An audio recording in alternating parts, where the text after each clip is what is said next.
How did a fried chicken shop open in the 80s inspire a Middle Eastern food company over 30 years later?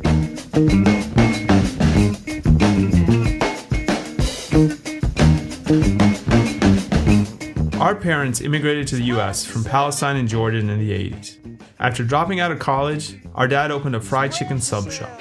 And like many immigrants, our parents worked hard and preached the importance of getting a good education, a comfortable job, and most importantly, staying far away from the grind of the food world.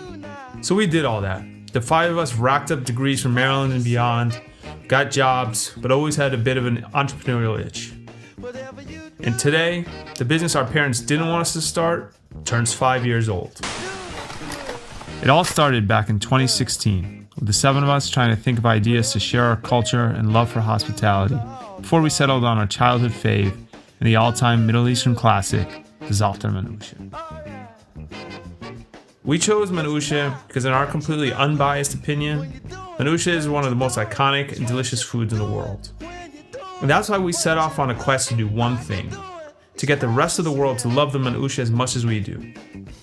We got our start with one Wednesday market at Foggy Bottom in DC and never looked back. It's what you're doing when you're doing what you look like you're doing. Express yourself.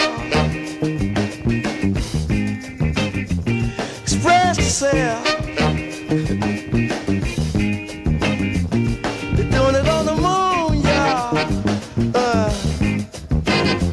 In the jungle too. Everybody on the floor now. Jumping like a kangaroo.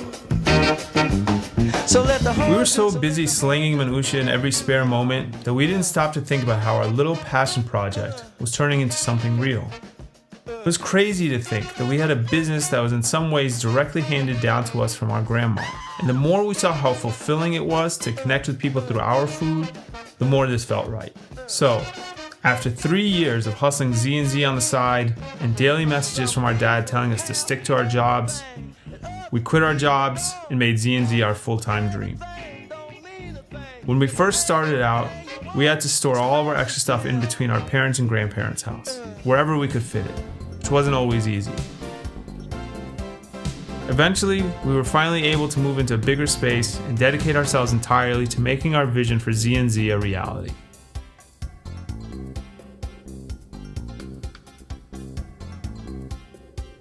There's arguably no one item that represents that vision or Middle Eastern culture better than Za'atar.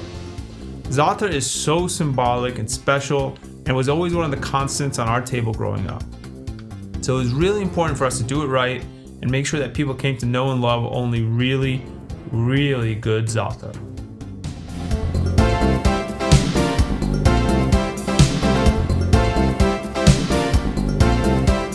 Good stuff. Z&Z.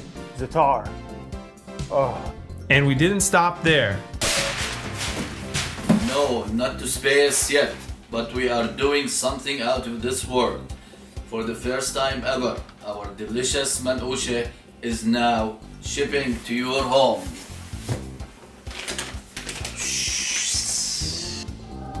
Next, we had to do the same with the Manouche. At markets, people always asked us, "Is that pizza?" And even though it was easier to explain it that way, we were adamant that the Manouche is distinctly not pizza and deserves to be called by its own name. So we set out to establish that same culture here, one Manouche at a time.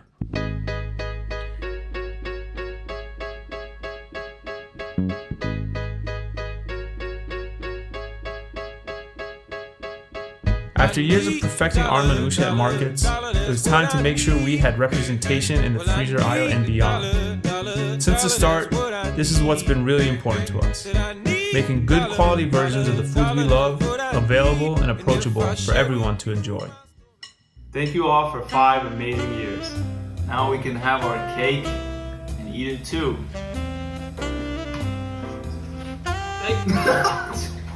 Stop.